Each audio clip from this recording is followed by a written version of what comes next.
तो हेलो दोस्तों, कैसे हैं आप सब? बढ़िया हैं सब। तो आज की क्लास के लिए रेडी हैं आप सभी लोग? ठीक है, जीके जीएस की क्लास के लिए रेडी हैं आज की। और मैथ्स की जो क्लासेस चल रही हैं उनका भी थोड़ा रिव्यू दीजिए भाई, कैसी लग रही हैं, कैसी नहीं, समझ आ रहा है मैथ्स की नहीं आ रहा? ठीक है, उनके ऊपर भी रिव्यूज़ जो है दीजिए। कमेंट बॉक्स जो है वो इसीलिए होता है कि आप जो है वो रिव्यू दे सकें कि कैसी है क्लास। ठीक है, तो चलते हैं अपने आज के क्वेश्चंस की ओर। फर्स्ट क्वेश्चन के साथ शुरू करते हैं ज़्यादा टाइम वेस्ट किए बिना।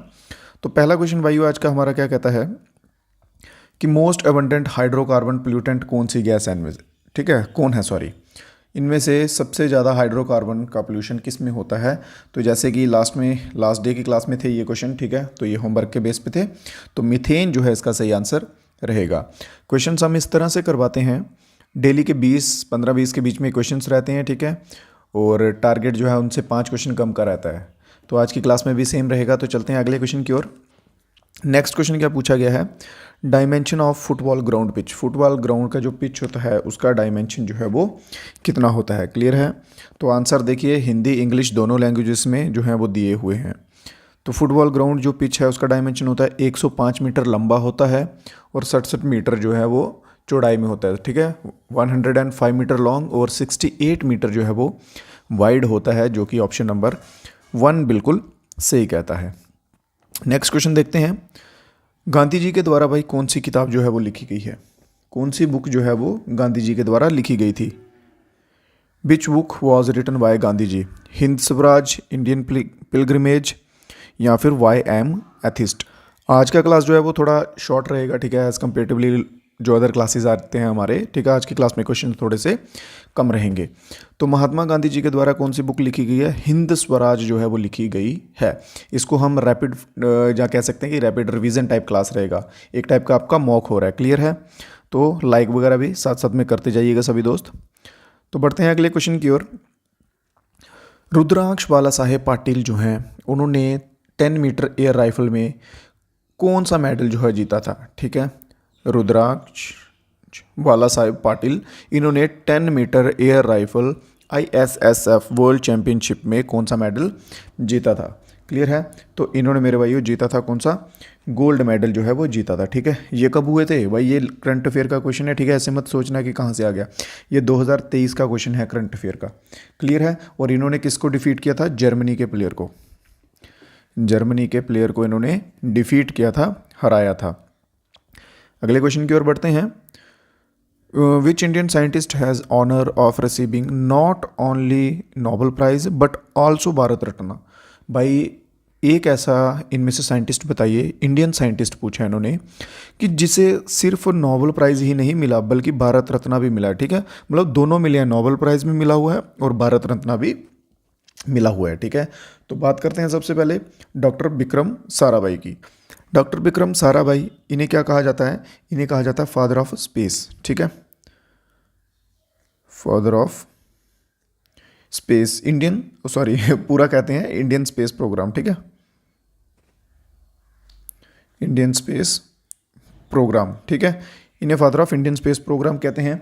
ठीक है, फिर उसके बाद होमी जहांगीर बाबा आते हैं, इन्हें कहा जाता है फादर ऑफ न्यूक्लियर का।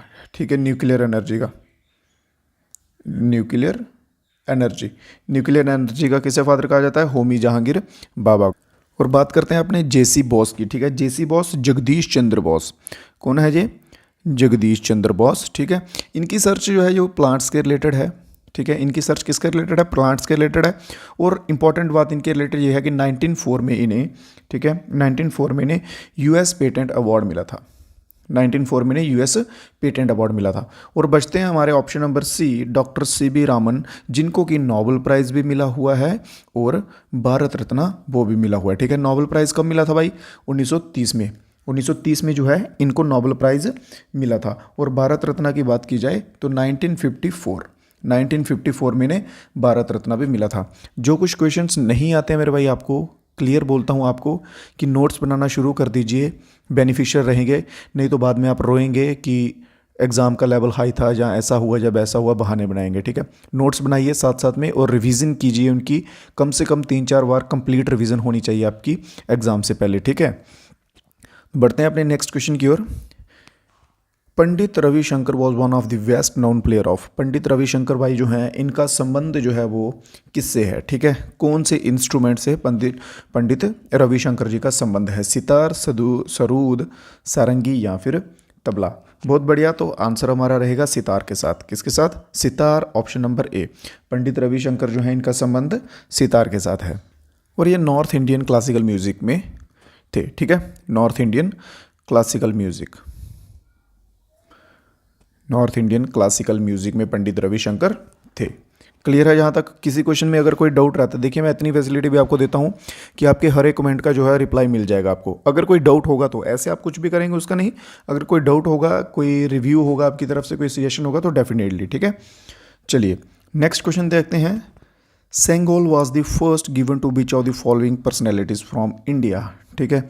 सेंगोल जो है ये भारत के किस पर्सनैलिटी को सबसे पहले दिया गया था? सेंगोल में आपको बता दूं ये होता क्या है, ये एक सिल्वर की छड़ी जैसी होती है, जैसे डंडा होता है ना, डंडा वैसे होता है, गोल्ड प्लेटेड होता है, इसके ऊपर गोल्ड होता है लगा हुआ, और ऊपर टॉप में एक बुल बना होता है। बुल क्या होता है भाई?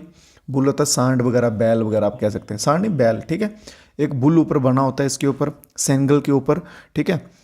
और ये किसे दी जाती है? ये उस व्यक्ति को दी जाती है कि जिसको हम कह सकें कि गवर्नमेंट में दी जाती है, ठीक है, गवर्नमेंट बेस में दी जाती है, जो भी हेड हो गवर्नमेंट का, जहाँ कैसा भी, उसे दी जाती है, जिसे हम उम्मीद कर सकें कि ये बंदा भाई जस्टिकेबल है, ठीक है, ये जस्टिस करेगा, सभी के साथ न्याय करेगा और फेयर डिसीजन लेगा, कोई गपलेबाजी नहीं करेगा, ये वन ऑफ द बेस्ट है, ठीक है। वैसे इंसान को जो है ये दी जाती थी, वैसी पर्सनैलिटी को। क्लियर है? यहाँ तक समझ आया कि नहीं? ठीक है, समझ आ गया। सिल्वर की होती है, डंडा जैसा होता है, गोल्ड इसके ऊपर प्लेटेड होती है, इसके ऊपर बुल बना होता है टॉप के ऊपर, ठीक है। ये वैसी पर्सनैलिटी को दी जाती है जिस पे जनता विश्वास करती है कि ये हमारे साथ कभी धोखाधड़ी नहीं करेगा, अपने देश के साथ धोखाधड़ी नहीं करेगा, ठीक है। और सेंगोल जो है, कहाँ गया वर्ड, हाँ, इसका अगर कई बार डायरेक्ट लिंक पूछ लिया जाता है तो ये चोला डायनेस्टी से इसका लिंक है, ठीक है, चोला डायनेस्टी से इसका लिंक है। और चोला डायनेस्टी कहाँ थी भाई? तमिलनाडु में, ठीक है। अब आते हैं अपने क्वेश्चन पे कि किसको दी गई थी, तो पंडित जवाहरलाल नेहरू जी को दी गई थी। ऑप्शन नंबर ए यहाँ पे हमारा बिल्कुल सही होता हुआ दिखेगा। बढ़ते हैं अपने नेक्स्ट क्वेश्चन की ओर। In which year was the Sapru committee, ठीक है, सप्रू कमेटी जो है वो किस वर्ष में एस्टेब्लिश की गई थी? सप्रू कमेटी जो है अगर पूछ लिया जाए किनके द्वारा, तो तेज बहादुर, ठीक है, तेज बहादुर सप्रू इनका जो है वो फुल नेम था, इनके द्वारा जो है ये कमेटी इस्टेब्लिश की गई थी, ठीक है। इस कमेटी की क्या रिकमेंडेशन थी कि कॉन्स्टिट्यूशनल प्रिंसिपल के ऊपर जो रिपोर्ट बन रही थी उनके ऊपर इनकी रिकमेंडेशन थी। और ये कौन से वर्ष में जो है वो तैयार की गई थी? तो 1945, 1945 जो है हमारा बिल्कुल सही आंसर रहेगा। क्या आंसर रहेगा? 1945। और वीडियो को सभी दोस्त जो है वो लाइक वगैरह करते चलिएगा साथ में, बिल्कुल फ्री में, ठीक है। नेक्स्ट क्वेश्चन पे आते हैं अपने। Dash was discovered in sample collected by GSI from the gulf of Khambhat near Bhavnagar district. हाँ, तो भावनगर डिस्ट्रिक्ट कहाँ हो गई भाई? भावनगर हो गया गुजरात में, ठीक है। तो उन्होंने बोला है कि गुजरात में GSI क्या होती है? जी जियोलॉजिकल सर्वे टीम होती है ना, ये कहीं कहीं घूमते रहते हैं भाई, ढूंढते रहते हैं कोई चीज़ मिल जाए, कहीं से इनको लोहा मिल जाता है, कहीं से कोई मेटल मिल जाता है, कहीं से कुछ मतलब ढूंढना, यही इनका काम होता है मेन, ठीक है। तो इन्होंने लोकेशन हमें बता दी है, गल्फ ऑफ खम्बत, ठीक है, जो कि भावनगर डिस्ट्रिक्ट में है, जो गुजरात में पड़ता है, ठीक है। वहाँ से इनको सितंबर 2023 को क्या मिला भाई? लिथियम आप सभी ने सुना होगा, बहुत न्यूज़ में रहा है, ठीक है। लिथियम आप सभी ने सुना होगा, बहुत न्यूज़ में रहा है। तो लिथियम जो है मेरे भाइयों, ठीक है, ये कितना मिला है? 5.9 मिलियन टन्स, ठीक है, 5.9 मिलियन टन्स। और ये जम्मू एंड कश्मीर से मिला है, ठीक है, ये J&K से मिला है, वहाँ से नहीं मिला है। तो गुजरात से जो है वो क्या मिला है? वैंडियम मिला है। तो ऑप्शन नंबर ए जो है बिल्कुल हमारा सही रहेगा। तो गुजरात से जो है वो क्या मिला है? वैंडियम मिला है। बहुत बढ़िया, बहुत बढ़िया। सभी दोस्त जो हैं वो आंसर देते जाइए कमेंट बॉक्स में अपने साथ साथ में। तो बढ़ते हैं इसी के साथ हम नेक्स्ट क्वेश्चन में। क्वेश्चन देखिए, क्वेश्चन क्या है? Sweet potato is a underground structure which store food, where is the food prepared in this plant. देखिए, इसे बोलते हैं एग्जामिनर का दिमाग। इस तरह से जो है वो एग्जामिनर घुमाता है बच्चों को। अगर तो भाई एग्जामिनर सिंपल से क्वेश्चन लिख देता ना, ठीक है, कि प्लांट्स जो है वो अपना फूड जो है वो कहाँ से प्रोड्यूस करते हैं या किसकी थ्रू से बनाते हैं, तो आप सिंपल समझ जाते। बट उसने क्या किया यहाँ पे, उसमें स्वीट पोटैटो अलग से मेंशन कर दिया, अंडरग्राउंड स्ट्रक्चर ये वो लिख दिया, स्टोर फूड फाड वो सब लिख दिया, बच्चे कंफ्यूज हो जाएंगे। प्लांट कोई भी हो, सभी प्लांट्स क्या करते हैं, फोटोसिंथेसिस करते हैं। ठीक है, प्लांट्स की बात कर रहा हूँ, प्लांट्स, एल्गी उल्गी पे मत जाइएगा। प्लांट्स फोटोसिंथेसिस करते हैं और फोटोसिंथेसिस में सबसे मेन रोल कौन प्ले करता है, प्लांट के पत्ते। ठीक है, जिनके ऊपर क्लोरोफिली होती है। क्लोरोफिली क्या होती है, जिसकी वजह से उसके पत्तों का रंग हरा होता है। ठीक है, क्लोरोफिली की वजह से पत्तों का रंग कौन सा होता है, ग्रीन होता है। और पत्तों से ही जो है ये फोटोसिंथेसिस होती है। फोटोसिंथेसिस पत्तों से होती है, जिससे वो एनर्जी लेते हैं, सन से एनर्जी लेते हैं, लाइट से एनर्जी लेते हैं। ठीक है, तो ये लीव्स जो है हमारा आंसर बिल्कुल सही रहेगा। एक चीज़ और ध्यान से सुनिएगा, यहाँ पे इन्होंने फूड स्टोर का बोल दिया तो मैं एक चीज़ और बता दूँ, यहाँ पे ग्लूकोज की बात आती है। ठीक है, प्लांट्स और ह्यूमन दोनों का सुन लीजिए, इसके ऊपर क्वेश्चन बनता है मेरे भाइयों। ठीक है, ऐसे आपको बेफजूल में कुछ नहीं कर पा रहा हूँ, जिन पे क्वेश्चंस बनते हैं वही चीज़ें करवा रहा हूँ। प्लांट्स जो ग्लूकोज होता है वो डाइजेस्ट होने के बाद किस फॉर्म में रहता है, तो वो स्टार्च की फॉर्म में प्रेजेंट होता है। और ह्यूमंस का जो ग्लूकोज होता है, ठीक है, वो डाइजेस्ट होने के बाद किस फॉर्म में रहता है, तो ग्लाइसोजीन की फॉर्म में रहता है। क्लियर है, ये दोनों चीज़ें भी याद रख लेना। तो बढ़ते हैं इसी के साथ अपने नेक्स्ट क्वेश्चन पे। नेक्स्ट क्वेश्चन क्या कहता है हमारा, who among the following Indian freedom fighter was the founder of famous newspaper the Hitavada. ठीक है, हितवादा करके जो न्यूज़पेपर है मेरे भाइयों, इसके कौन फाउंडर थे। आपने और नाम सुने होंगे, सुनो, जैसे आपने सुना होगा बंगाल गैजेट सुना होगा, ठीक है, केसरी सुना होगा, मराठा सुना होगा, ठीक है, वंदे मातरम हो सकती हैं, ये भी न्यूज़पेपर हैं। ठीक है, जो कि इन्हीं में से लिखी हुई हैं लोगों के द्वारा। अब यहाँ पे उन्होंने पूछा हितवादा जो है वो किसके द्वारा लिखी गई है, तो चलिए कोई बात नहीं, देख लेते हैं। तो सबसे पहला हमारा ऑप्शन कौन सा भाई, अरविंदो घोष। ठीक है, तो इन्होंने कौन सी लिखी है, वंदे मातरम। वंदे मातरम जो है इनके द्वारा लिखी गई है। ठीक है, फिर दूसरा ऑप्शन कौन सा आता है भाई, बाल गंगाधर तिलक जी। इन्होंने दो लिखी हैं भाई। ठीक है, इन्होंने कौन सी कितनी लिखी हैं, दो लिखी हैं। एक तो इन्होंने लिखी है केसरी, जो कि बहुत इंपॉर्टेंट है और ऑलमोस्ट एग्जामिनर के आपसे कह सकते हैं फेवरेट है। ठीक है, अगर न्यूज़पेपर पे क्वेश्चन आता है तो ऑलमोस्ट केसरी पे आता है। ठीक है, और दूसरी इन्होंने लिखी है कौन सी, मराठा। केसरी जो है ये कौन सी लैंग्वेज में लिखी गई है, ये लिखी गई है मराठी में। मराठी कहाँ की लैंग्वेज है, महाराष्ट्र की लैंग्वेज है। और दूसरी जो मराठा है ये किस में लिखी गई है, ये लिखी गई है इंग्लिश में। क्लियर है। फिर तीसरे नंबर आते हैं गोपाल कृष्ण गोखले, जिनके द्वारा कौन सी बुक लिखी, बुक बोल रहा हूँ, न्यूज़पेपर लिखा गया था, दी हितवादा। हितवादा जो है ये गोपाल कृष्ण गोखले जी के द्वारा लिखा गया था। ऑप्शन नंबर बिल्कुल सही रहेगा, कौन सा, सी। तो जेम्स अगस्टस की बात करते हैं, हिकी, इनके द्वारा कौन सी लिखी गई है, तो इनके द्वारा लिखी गई है बंगाल गैजेट। ठीक है, कौन सी लिखी गई है मेरे भाइयों, तो बंगाल गैजेट जो है वो जेम्स हिकी के द्वारा लिखी गई है। क्लियर है, जहाँ तक सभी क्वेश्चन, डाउट कोई किसी क्वेश्चन में कोई बचा हो तो बता सकते हैं आप। ठीक है, अरविंदो घोषों के द्वारा वंदे मातरम, गोपाल कृष्ण के द्वारा दी हितवादा, बाल गंगाधर कृष्ण के द्वारा केसरी और मराठा, केसरी मराठी में और मराठा इंग्लिश में।